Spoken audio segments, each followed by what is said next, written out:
Thank you for having me here. I'm very, very happy. Oh, me too, man. You look fresh. I love the shirt. Oh, thank you. I pick it up just for you, man. Yeah. So should I just get started? Yeah, man. Go on in. Hey, well, I just gonna just start to say hi. Thank you for having me here with the interview. I'm really, really excited about it. I remember when I was scrolling down my Instagram feed a couple of months ago, and I saw this bearded guy singing "Don't Stop Believing" with just a piano companion, and that's when I met you. I knew Teddy Swims. So my first question will be, why do you think so many people connected with you and your talent and your voice among so many other musicians? I ask myself that a lot. I think a lot of it um happens to do with, well, at least for mine, that I don't look like I sound like, maybe, and I think it always really surprises people when they hear the voice come out of my mouth and see the way that I look. I think that's not to say that my voice isn't great, but I think there's been a lot of that gimmick kind of involved too. I think people are really pleasantly surprised when they hear what comes out of me, and it's kind of something that reminds people not to judge a book by its cover, and I think that helps a lot. Yeah. When you go through your music in different platforms like YouTube, for example, and you can see that you perform so many styles like R&B, soul, rock, country, like even hip hop. So I will think that my biggest question right now will be if there's a particular style that you haven't tried yet but you really want to try. Um, yeah, I would like, I haven't really, messed around in any sort of Spanish music or any sort of, I like anything in that world. I haven't really gotten into like reggaeton or anything like that, or so anything that's like, I haven't really got a chance to mess with stuff like that before, and I really like to I really like to meet artists that are in those genres and kind of and get some advice from there and work with Yeah. artists in those worlds. And, but I think that's truly the only thing I really haven't, gotten a hand in before. Yeah, I can really see like doing some featuring with Rosalia, for example, and Teddy Yeah, Swims. See that absolutely. happening. 100%. After you did a lot of incredible covers like Tennessee Whiskey, You're Still the One, or even Don't Stop Believing, but after that you started releasing your original work, right? So how was that process for you, and how was it for you when you saw how the world received and reacted to your original music? Well, it started like when I first started putting out music on my own, I kind of got I kind of got like a little nervous, I think when you're doing like cover songs and you're kind of blowing up on doing cover songs, there's a piece of you that always kind of compares yourselves to some of the best songs ever written, and then you have to like try to put your stuff out. Like, man, I hope somebody likes my own songs, and so I now I try to like just keep that out of my head and not compare myself to a bunch of my heroes, because I always you always just have this comparison you put on yourself to other people that you look up to. And um so I just kind of put it out and get it going, man, and hope for the best. And you know nobody remembers your failures, only your wins. So That's a great quote. That is also true. I've tried everything but Therapy Part 1. I think that is a big title, especially for a debut album. But my question is, have you really tried everything but Therapy? well, yeah, as much as I mean, I would probably, maybe not everything, but everything that I can think of. So when you did this album, which I again the title is really compelling because I think it's something really actual of what is going on today. People that actually need constant therapy. We are stuck in these relationships that we don't really recognize if they're toxic or not. Do you think that this album can shed a light of hope for those going through a toxic relationship?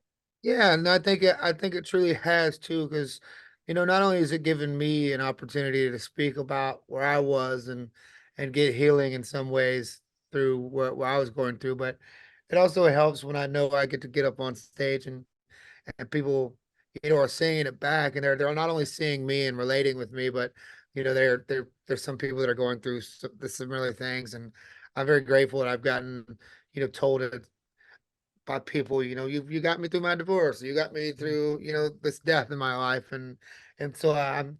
It's really great to always talk about those things and talk freely and openly about therapy and toxic situations in your life and just get your emotions out there because I think every time you talk about yours, it can help somebody else and so on, you know. And so I think it has been a real healing power for me and for people that are listening.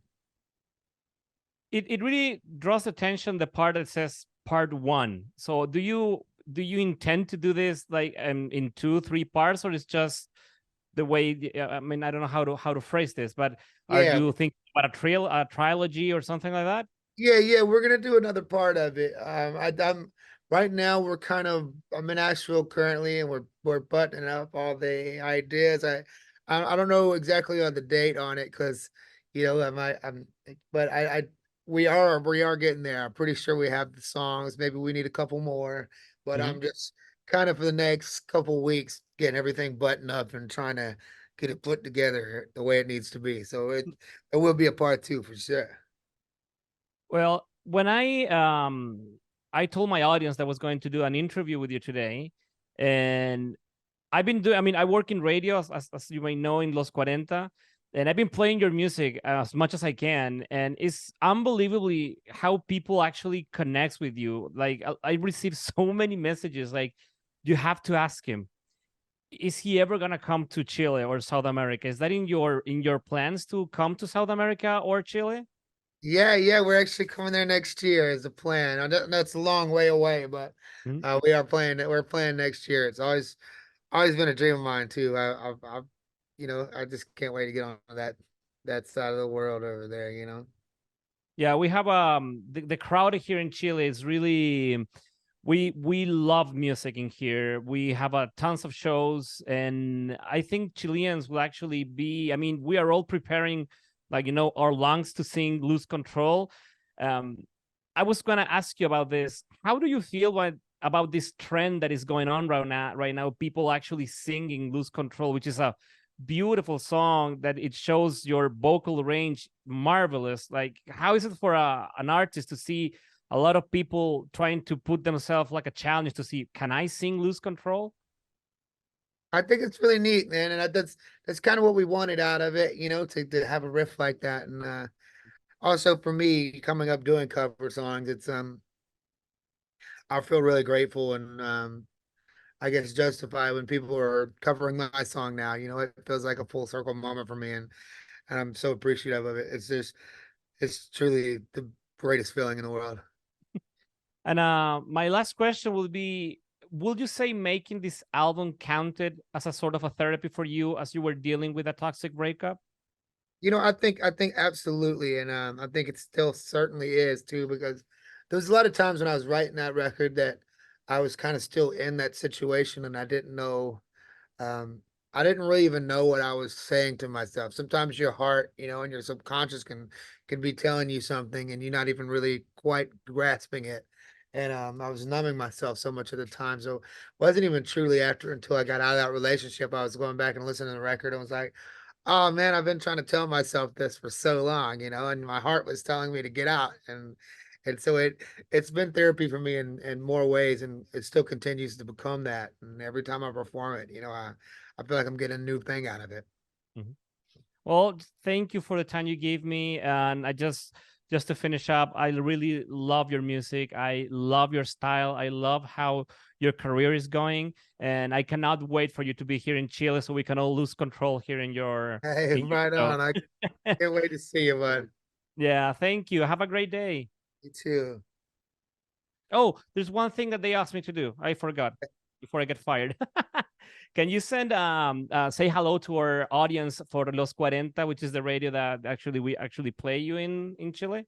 It's called Los 40. Los 40. Hmm. Los 40. Hey, it's Teddy Swims. I love you very much, man. I can't wait to see everybody. Thank you. Have a great day, Teddy.